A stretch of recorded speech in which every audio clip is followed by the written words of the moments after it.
Hey there, Black Stars. So, I want to talk to you briefly about internal and external rotation. This is going to be a very quick, but somewhat mundane video, but it's something that's kind of a sticking point for some people. I want to talk to you about internal and external rotation because these are very important concepts. They will enhance your training across the board, and you have to understand where internal rotation makes sense, where external rotation makes sense, and where they don't make sense. Now, of course, in a couple of minutes, I'm not going to be able to do all of that, but I'll give you at least a couple of key points. Now, understand that when we determine internal and external rotation, it is from a neutral position. What's the neutral position? Feet at your normal standing stance. Weight even. Arms down by your sides.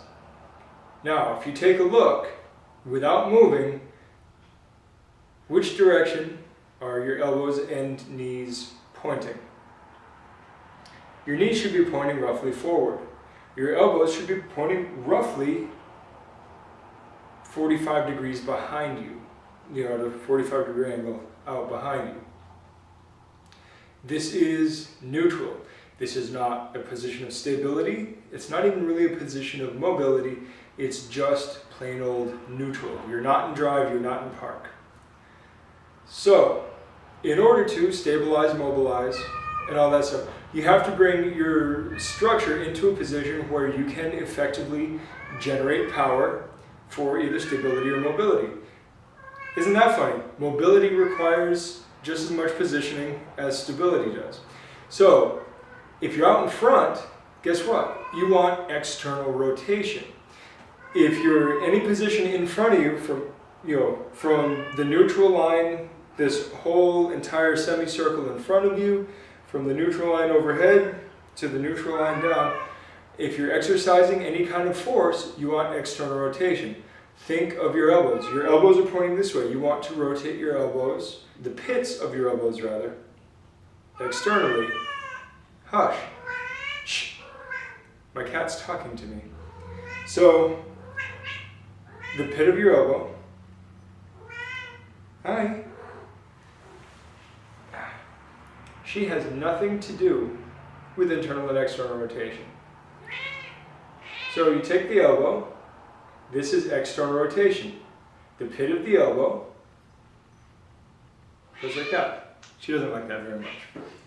I assure you she was in no pain at all. So whether I am here, here, here, or here, if I'm going to be exercising load or force, if I'm going to be resisting load or exercising force in any way, shape, or form, I want the pit of my elbow to rotate from pointing at that 45 to locking back. Now really the action is in the shoulder. The elbow is just the visual. The elbow is the only place where all of these things make sense. All it is the elbow pit needs to be pointing in the same direction as the anterior deltoid. So if I'm overhead, now my elbow's pointing this way, but the pit of my elbow is facing the same way that my anterior deltoid is. My arm is down, elbow pit is facing the same way. Now, if I hold my elbow in place, you know what? I can move my wrist around. Our hands, our wrists can move independently, can rotate independently of the shoulder, the elbow joint. Feet, not so much. So you can use your feet as a guide on your legs. Your feet, your knees, and your hips should pretty much be pointing the same direction.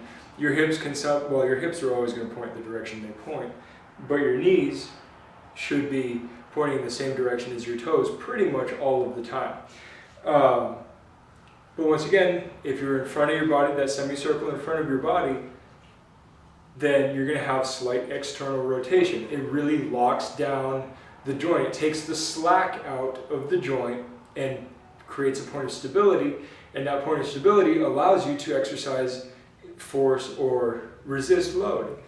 Now, when you go behind, you have a much smaller range of motion behind. When you go behind, you're going to internally rotate. Internally rotating means bringing the elbow pit more towards your center line. As you go behind, you take the slack out that way. It doesn't force any kind of stretch or anything through the pecs. It's not going to force any kind of tear on the shoulder.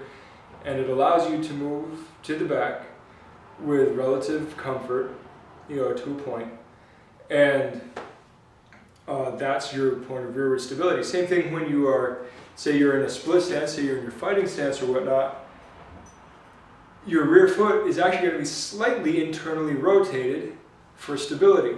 It has to be. If you ever watch an Olympic lifter doing a split jerk, internal rotation. It creates stability. Now, also on the split jerk, I have to say the forward foot is actually going to be slightly internally rotated as well, because these rules are situationally dependent. But I want you to understand, kicking, punching, pressing, when you're forward, in that semicircle in front of your body, the anterior half circle, generally speaking, with rare exception, your mode should be external rotation. When you are in the anterior semicircle, you should be in, generally, internal rotation.